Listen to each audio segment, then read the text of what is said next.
মৰিয়নি হেমলাইত অনুষ্ঠিত কৰা হ'ল লাহিং প্ৰাথমিক শিক্ষা সন্মিলনীৰ শিক্ষক সমাৰোহ। গুৰু ব্ৰহ্মা, গুৰু বিষ্ণু, গুৰু দেৱ মহেশ্বৰ, গুৰু পৰম সাক্ষাৎ তস্মৈ শ্ৰী গুৰুৱে নমঃ। গুৰু অবিহনে আমি শিক্ষা গ্ৰহণ কৰা সম্ভৱ নহয়। গুৰুক আমি দ্বিতীয় ঈশ্বৰ বুলি গণ্য কৰা হয়। সমাজত শিক্ষক সকলো মহান গুৰু। এই শিক্ষাগুৰুসকলে শনিবাৰে মৰিয়নিৰ হেমলাই গাঁও পঞ্চায়তৰ প্ৰেক্ষাগৃহত পূব যোৰহাট খণ্ড প্ৰাথমিক শিক্ষা সন্মিলনীৰ সহযোগত লাহিং শাখা প্ৰাথমিক শিক্ষা সন্মিলনীৰ উদ্যোগত এদিনীয়া বৰ্ণাঢ্য কাৰ্যসূচীৰে অনুষ্ঠিত কৰিলে শিক্ষক সমাৰোহখনি। পুৱা পৰিৱেশ নিকাকৰণৰ পিছত গিয়াছুদ্দিন আহমেদৰ দ্বাৰা গছপুলি ৰোপণ কৰা হয়।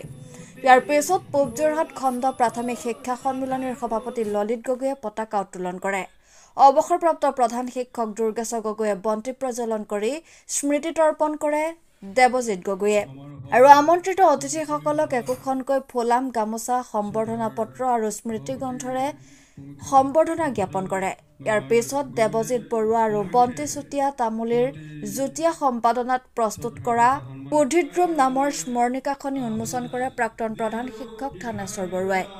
ইয়াৰ পিছত শিক্ষক-শিক্ষয়িত্ৰীসকলৰ মাজত পাৰদৰ্শিতা প্ৰদৰ্শন অনুষ্ঠান অনুষ্ঠিত কৰা হয়।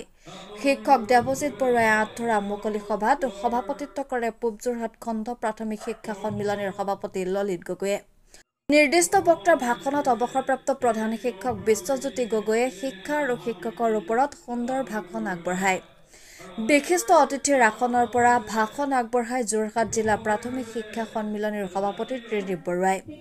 মুকলি সভাত নগণ্য শিক্ষক-শিক্ষয়িত্ৰীৰ উপস্থিতিয়ে সভাৰ সুস্থ বৃদ্ধিত বাধা দিয়া পৰিলক্ষিত হয়। সভাৰ মাজে মাজে বিভিন্ন গীত মাত আদি পৰিৱেশন কৰি সুচাৰুৰূপে সামৰণি পৰে শিক্ষক সমাৰোহখনিৰ। মৰিয়নিৰ পৰা সূৰ্য দাসৰ ৰিপৰ্ট, এনি এক্সপ্ৰেছ। পূব যোৰহাট খণ্ডৰ উদ্যোগত লাহিং শাখাৰ আতিথ্যত আজি পূব যোৰহাট খণ্ডত একাংশ শিক্ষক সমাৰোহ অনুষ্ঠিত কৰা হৈছে আৰু এই শিক্ষক সমাৰোহত যিসকল শিক্ষাগুৰুৱে অংশগ্ৰহণ কৰিছে আমি সকলোকে ধন্যবাদ জ্ঞাপন কৰিছোঁ। আচলতে এই শিক্ষক সমাৰোহৰ যোগেদি আমি ছাত্ৰ-ছাত্ৰীসকলক শিক্ষক-শিক্ষয়িত্ৰীসকলৰ জৰিয়তে ছাত্ৰ-ছাত্ৰীসকলৰ উপহাৰ সাধনৰ এটা প্ৰয়াস কৰা হৈছে। যিহেতু কলা সংস্কৃতিৰ দিশতো ইয়াতে যথেষ্টখিনি প্ৰতিভা ইয়াত বিকাশ কৰা হৈছে। শিক্ষকসকল যেতিয়া আগ্ৰহী হ'ব কলা সংস্কৃতিৰ প্ৰতি, নিশ্চিতভাৱে আমাৰ ছাত্ৰ-ছাত্ৰীসকলে আগ্ৰহী হ'ব। শিক্ষকসকলক উৎসাহিত কৰাৰ লগতে ছাত্ৰ-ছাত্ৰীসকলক আমাৰ মাজলৈ আমাৰ কলা সংস্কৃতিক আগবঢ়াই নিয়াৰ ক্ষেত্ৰত যি পৰিকল্পনা কৰিছে এই পূব যোৰহাট খণ্ড প্ৰাথমিক শিক্ষক সন্মিলনে আমি পূব যোৰহাট খণ্ড প্ৰাথমিক শিক্ষক সন্মিলনীক ধন্যবাদ জ্ঞাপন কৰিছোঁ। হয়, আমি প্ৰাথমিক শিক্ষকসকলৰ যথেষ্টখিনি সমস্যা আছে। আমি গোটেই সমস্যাখিনি পৰ্যায়ক্ৰমে অসম চৰকাৰৰ লগত আলোচনা কৰি আহিছোঁ। বিশেষকৈ আমি জয়জাতে প্ৰথমতে আপোনালোকক অৱগত কৰিব বিচাৰিছোঁ যে যোৱা 20 মাৰ্চত অসম চৰকাৰৰ কেবিনেটে এটা গুৰুত্বপূৰ্ণ সিদ্ধান্ত গ্ৰহণ কৰিছে।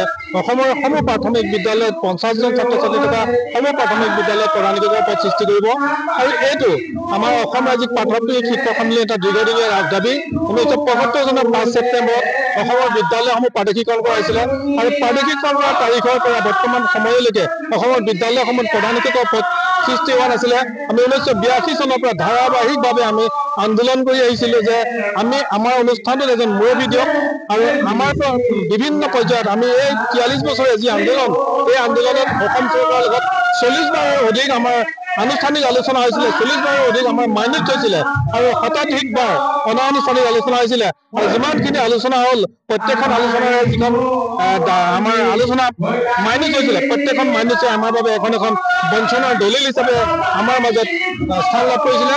কিন্তু বৰ্তমান পৰ্যায়ত অসম চৰকাৰৰ মাননীয় হিমন্ত বিশ্ব শৰ্মা চৰকাৰৰ কেবিনেটে যোৱা 20 মাৰ্চত যি সিদ্ধান্ত গ্ৰহণ কৰিছে যে 50জন ছাত্ৰ-ছাত্ৰী থকা প্ৰাথমিক বিদ্যালয়ত প্ৰধান শিক্ষকৰ পদ সৃষ্টি হ'ব। আমি এই সিদ্ধান্তত 100% আমি সন্তুষ্ট হোৱা নাই যদিও আমি আদৰণি জনাইছোঁ এইভাৱে যে আমি এটা খুঁটিলে আমি আগবাঢ়ি যাব পাৰিছোঁ। অন্ততঃ অসম চৰকাৰে এটা কথা স্বীকাৰ কৰিবলৈ বাধ্য হৈ পৰিছে যে প্ৰাথমিক বিদ্যালয়ত প্ৰধান শিক্ষকৰ পদটো প্ৰয়োজন আছে। আমি অসম চৰকাৰক ধন্যবাদ জ্ঞাপন কৰিছোঁ আৰু পৰৱৰ্তী আলোচনাসমূহ আমি পৰ্যায়ক্ৰমে চৰকাৰৰ লগত দাবীসমূহ আলোচনাৰ মাধ্যমেৰে আমি সমাধান কৰাৰ পোষকতা কৰি গৈ আছোঁ। ধন্যবাদ।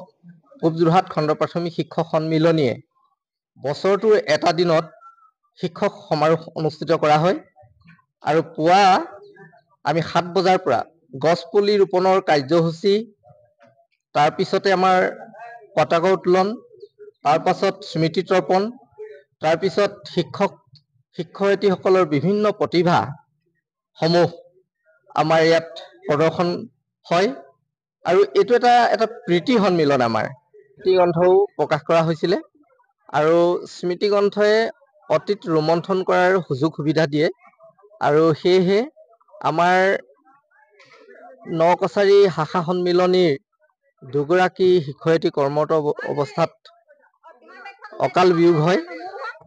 তেখেতসকলৰ স্মৃতি জড়িত কৰি এই স্মৃতি গ্ৰন্থখনি প্ৰকাশ কৰা হৈছে।